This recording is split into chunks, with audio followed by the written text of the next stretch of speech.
Hey, Trucker Todd here, and time for another video. Um, lately, I haven't been doing a lot of stuff on Roadrunner Freight because honestly, things have been going very good. That is, until last night. So, in this video, we're going to go into that. But before we do, make sure you like and subscribe and share this video with your other truck driving friends and people that might be considering coming to Roadrunner Freight. If you got any questions, leave a comment below and I'll do my best to reply. Or I also have my email in the description. Feel free to email me. All right, let's jump right in. As I said, things have been going great lately. I'm getting good miles, usually about 3,800 a week or so, sometimes 4,000. Haven't had a lot of issues. Fleet coordinator's been great. The new IC coordinator, I've only, that's a funny story there. She called me to introduce herself, the new IC coordinator. I thought she was a telemarketer and I went off on her. And then when I realized who she was, I apologized. But I'd had probably about 24 telemarketers call me, waking me up that morning. And I was kind of being an old grouch. So our first conversation was kind of embarrassing for me. I had to apologize. Haven't had a chance to really work with her yet, so I'll have to tell you more about her later. I know she's based out of Seattle, and my other one was based out of Dallas.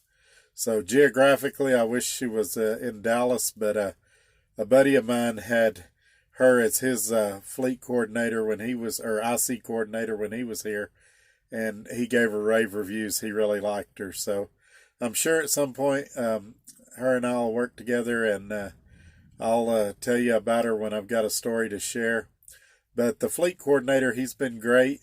We hadn't had any issues lately, and things have been going great until last night. Now, we've got several issues to deal with here. The first one is good old night dispatch. Rarely do I call them that I actually get a solution. Normally I get incorrect information, or we don't know what to tell you, we'll send an email, check back tomorrow, good luck to you. Those kind of answers, real nonchalant, could care less. About the only thing they can do now is they can issue EFS checks for lumpers, so that is a big help. I did have to do that once, and that went pretty seamlessly. But anyway, last night, I got to this place in Phoenix, and I did a video and I took it down. And it said on the paperwork it had a gate code. I put the gate code in. I couldn't get the lock to unlock. I called night dispatch. She reads the address off to me. Are you sure you're at the right place? I said, yes, I'm standing underneath the sign. Well, I don't show there's a gate there. I said, would you like me to send you a picture of the sign on the building and a picture of the lock on the gate? No, there's really nothing I can do. I don't know what to tell you. Now, this is at 2 in the morning. She says, I can email somebody and they'll get back with you tomorrow. Well, I've already set up my next load, because here at Roadrunner, you need to set yourself up as far out as you can. And I said, well, we're going to mess up this load and my next load if we do that. She's like, well, I'm sorry. So I emailed her, or I texted her supervisor. Her supervisor didn't get back to me that night, which I expect that. It's 2 in the morning. I expect her to be asleep. I'd be asleep. So I wasn't too upset about that. She did contact me this morning and said she was looking into it. But it's another case of night dispatch. They don't know anything about any of these terminals. They don't provide any real information. I'm still struggling to know exactly what I can count on night dispatch for. It's just one nonchalant situation after another for the most part. So, long story short, I finally got the gate open and got my trailer out. Now, this is after about 2 hours. What it was, the lock on that gate is one click off for every one of them. So let's say the code is 1234. you would go one click up from that on each deal and put the 1, 2, 3, 4 at the very top, and that would open it. And that, by the way, is not the code, and I haven't gave the location of the place, so don't worry, I'm not messing up anybody's security secrets or anything. So then I get over here for this backhaul, and the appointment's at 1 o'clock in the afternoon. Now I get there the night before. I got here probably, I don't know, I think it was around 3 in the morning. And they wake me up this morning and said, hey, we're ready to load you. So I got loaded, and I'm parked finishing out my 10-hour break. I get an email. Your trailer's out of service. You need to call us immediately. I'm already loaded at this point. I've done a good pre-trip, post-trip, and then I've driven it a ways also. So all those things have taken place. I call in. The first lady says, now this is Central Dispatch, which is also Night Dispatch, but it's daytime now.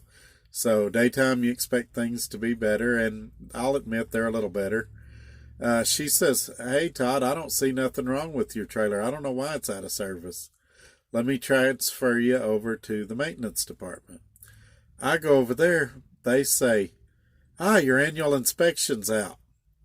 No, it's not. It was done June of 2019. It's an annual inspection. It should be good till June of 2020.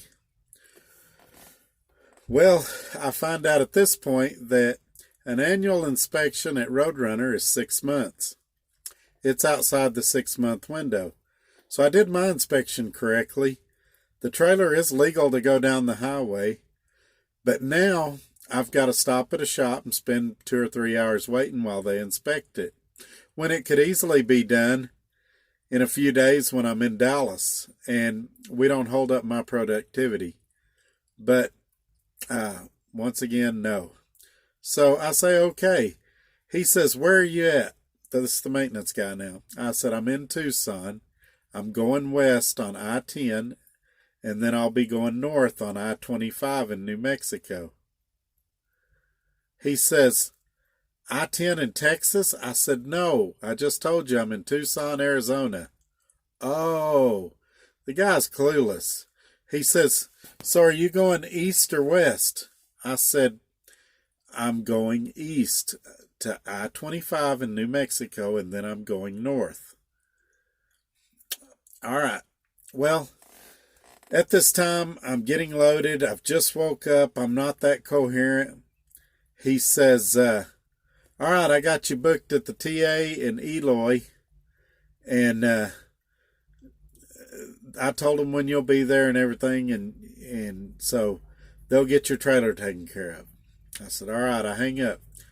I go eat breakfast. I come back, and I'm thinking, something about that doesn't sound right. So I pull out my handy-dandy map and look, and he's booked me at the Eloy, which is about 60 miles west of here. I told him I'm going east. I don't know why there's so many people here that don't know east and west on a map and don't have any geographical knowledge at all. I blame, that's a whole nother video, I blame technology. People don't know how to read maps anymore. And so I try to call them back. For over an hour I'm on hold trying to call them back. So I finally call Central Dispatch again. They say, oh, there's only one guy there and he's on the phone. The other guy's at lunch. As large as this company is, I don't understand why there's only 2 people in breakdown. I get it, it's probably cost saving, but it's definitely not efficient. And so now I've got to go through this whole rigmarole again and get set up for authorization for another TA to get an inspection on a trailer that's still legal, that'll be in a terminal that could do the inspection, and probably by Monday or Tuesday at the latest. And it's just,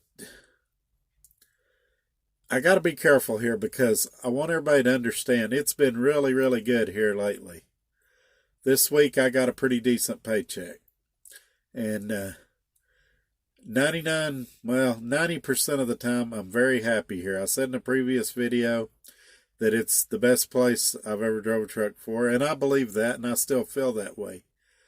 But I still spend way too much time dragging people along, explaining stuff I shouldn't have to explain, doing stuff I shouldn't have to do, just because people A, either don't care, or B, are just not knowledgeable about things they should be knowledgeable about in their position.